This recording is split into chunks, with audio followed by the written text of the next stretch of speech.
It's a bridge. Just goes around a corner. Walking on the fighting side of me.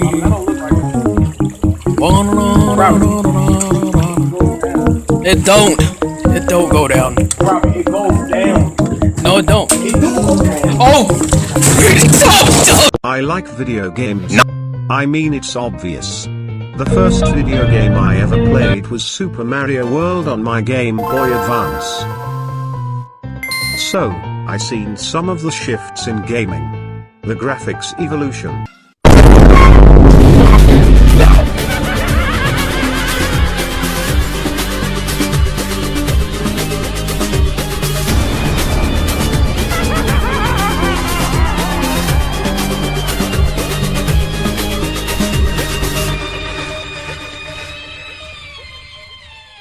Online multiplayer. I got him. I'll go and get him. So I have to get off. I have to get off, so bye. Okay.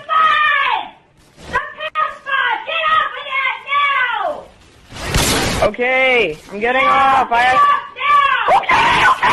Get off now! And EA. If you think you can graduate from this school without kissing my cock, you are dead wrong. But nothing has made me more angry than this. You see, back during the second console generation, there wasn't any internet, and if there was not, a lot of companies experimented with it. So when you brought a game, you got what you paid for. But one company in 2006 thought it would be a good idea to charge $2.50 for horse armor. And just so you know, that company was Bethesda. Then, this led to entire market for it. Microtransactions in video games.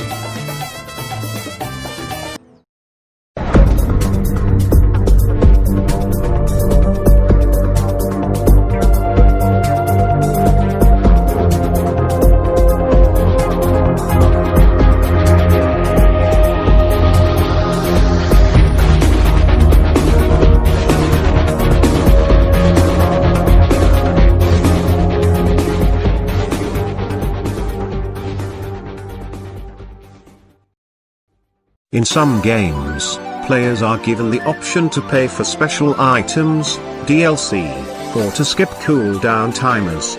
These are mostly noticeable in some AAA games, and a majority of free-to-play games. So in this section I'm going over games that give you that extra edge for sucking the company's dick. Rockstar's GTA Online, instead of making an actual realistic crime simulator like other GTA games. They just took the money they made and copy stuff from Saints Row, add to online and overprice them. So, instead of just getting good at the game, whip out your parents' credit card and go to town. What's 10 times funnier about these people is that the most expensive shark card in game only gives you enough money to pay one business and a supercar. Meaning that these people emptied their life saving into a game and are in debt for the amount of overpriced stuff they bought.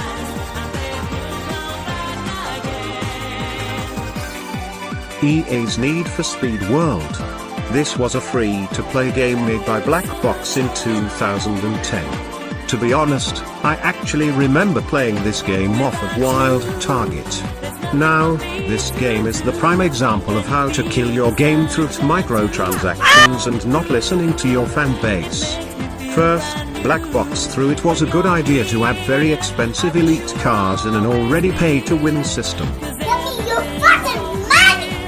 Second, hackers trolled the free roam chat so much that the devs just disabled it. Third, could just smoke other players if you just buy top-tier car parts and booster packs. Fourth, the game had a ton of hackers in it. Fifth, the devs changed the skill system to something that was kinda stupid to being just completely stupid. Lastly, Black Box closed their studios and you don't have that money. So they shut it down.